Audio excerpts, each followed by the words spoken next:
Hi, this is Dr. Paul, and we're talking with Dr. Jafarieh.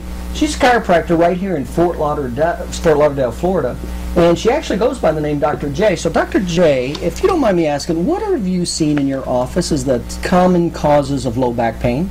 Well, there are several common causes of low back pain, such as low back pain can be caused by irritation caused by diseased disc.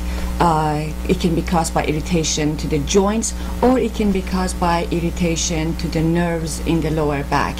And all this can be arise from a traumatic injury or activities of daily living or repetitive injuries. So that's what you see mostly of. Do you see many patients with low back pain that are from like organic problems like infections and tumors and things like that?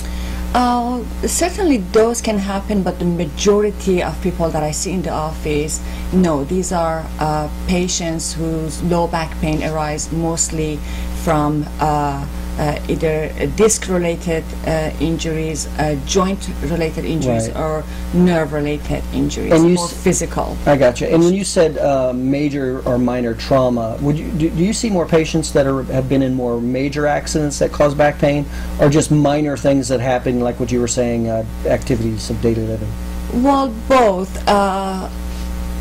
There are those patients who have been in an immediate accident and injury, and it doesn't necessarily have to be an auto injury. It can be a sports-related injury, a work-related injury, or a slip and fall injury. But we also see those patients who did not have an immediate injury the week before, the months before, and they do come presenting, asking relief for their lower back, but they most of the time had some type of injury previously, few years earlier, that eventually led to lower back pain few years later. Oh, I see. That makes sense. So they kind of usually have had episodes or something like that from an older injury. Major injury. I yes. see. And when they have that injury, you said, what were the three major reasons when they do have that?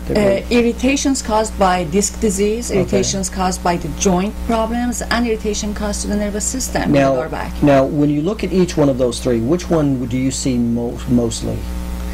If they are from an injury-related problem, they're mostly disc injuries. I see. Okay. Let's talk about that for a second. Now, when you say a disc injury, what exactly do you mean by that? That means that when they went through the shock of the injury, the impact, whether it was an auto injury or a sports-related injury, there was increased pressure in the joint that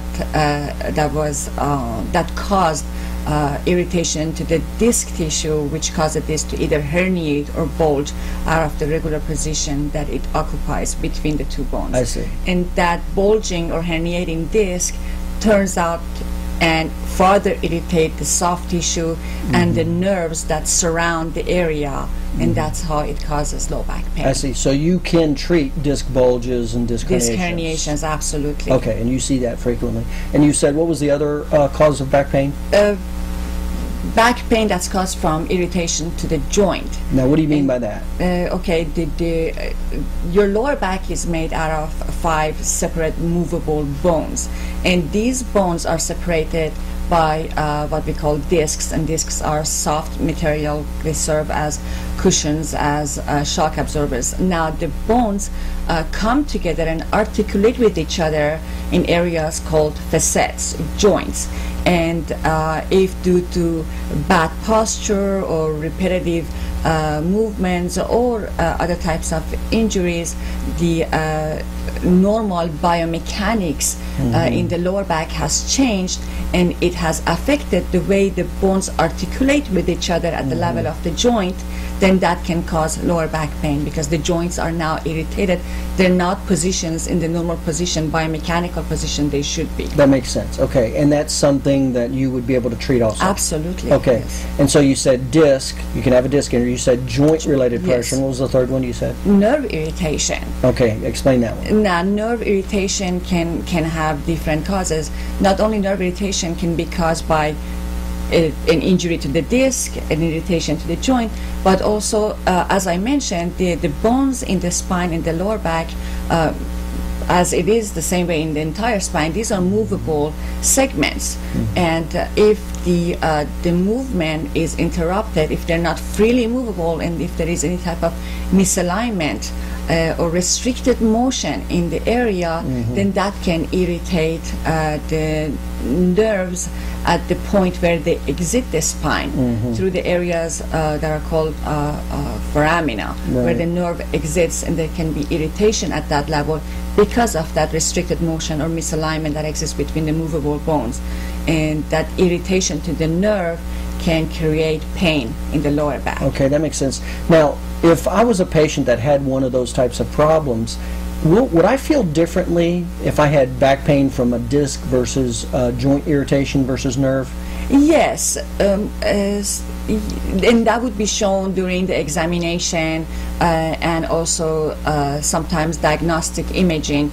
Most of the time, if your lower back pain is related to joint irritation, joint problem, it seems to be more local. Okay. But if you have pain, numbness, tingling down the legs, carried down in the buttocks, in the legs, aggravated knee pain. So if the pain and radiation, numbness, tingling is going down, traveling down extremities, especially in the case of lower back pain, down your legs, then that can be related to a disc injury, a disc problem that's also irritating the nerve tissue at that level, because it is ultimately the nerve that travels down your leg and carries out those pain, numbness, tingling impulses with it down its path. That makes sense. So am I correct in hearing what you said, that you could actually have two of these problems existing together? Oh, absolutely. Do you see that very often? Very often, yes. Is that right? And how would you differentiate one versus the other? We can do diagnostic imaging, you know, MRIs, X-rays. We can look at X-rays, and actually with different positioning we can see the areas, the openings in the spine when the nerve actually exits, separates from the spinal cord and exits, and look at that opening and to see if it's open enough, there's enough room for that nerve to exit without irritation. We can do further diagnostic imaging such as MRIs. A disc an X-ray would show the hard tissue, the bone, and the space where the discs sit and the opening where the nerve exits. But an MRI would actually show the softer tissue such as the disc itself, the condition of the disc. So by doing an MRI, we can see if the disc is bulged, if it's herniated, if it's pressing upon the spinal cord, or if it's occupying some of that opening that's supposed to be pattern open for the nerve to exit. So that would give us a lot more information. Now, would I have to get an MRI if I had back pain and I saw you? No, you don't have to. It depends what the examination shows, what the results of your examinations are, and what your symptoms and your complaints are. I mean, if you're having radiculopathy, if you're having pain down the legs and numbness and tingling down the leg, we suspect a disc problem, a disc injury, and during your history we found out that yes, you did have a major trauma in the past, then we can suspect, you know, if there is decreased muscle strength in your leg during the examination, there is a discrepancy in the sensory distribution in your extremities, and that shows that's shown during the examination, then we can have an educated guess that there is a disc injury, and then we can make sure that that's what it is that you have, so that we can have the best plan of care. I see. So is it a fair statement to say that you don't necessarily need an MRI, but if you find other findings during your exam, you may want to? Yes. Is that, okay. Yes. Okay. And is it a fair statement that you treat each of these conditions? Is that a fair statement? Yes. So you routinely treat disc bulges and disc herniations? Joint irritations, nerve irritation, disc bulges, disc herniation, absolutely. Okay. Because all these separately cause low back pain, and we treat many cases of low back pain in the office. And if a patient came in and did not have any of those problems, and let's say they did have an infection, what would you do? Then they would be referred to the appropriate specialist. Obviously, if it's not a physical problem, then it is not a problem that chiropractic physician would take care of. We would then refer them to a medical practitioner who specializes in that condition. And you would be able to determine that in your exam? Yes. Okay, very good. And how can we get in touch with you? Where are you located? What's your phone number? We are located in East Fort Lauderdale, East Commercial Boulevard, between Dixie Highway and US 1 on the north side of the street, not too far from Flanagan's, if anyone knows that restaurant. Our phone number is 954-229-1995. Okay, very good. All right, again, I'm talking with Dr. Jafarieh, otherwise known Dr. J, and you can see why they call her Dr. J. And this is Dr. Paul, and this is more about low back pain and what are some of the causes of low back pain. You take care.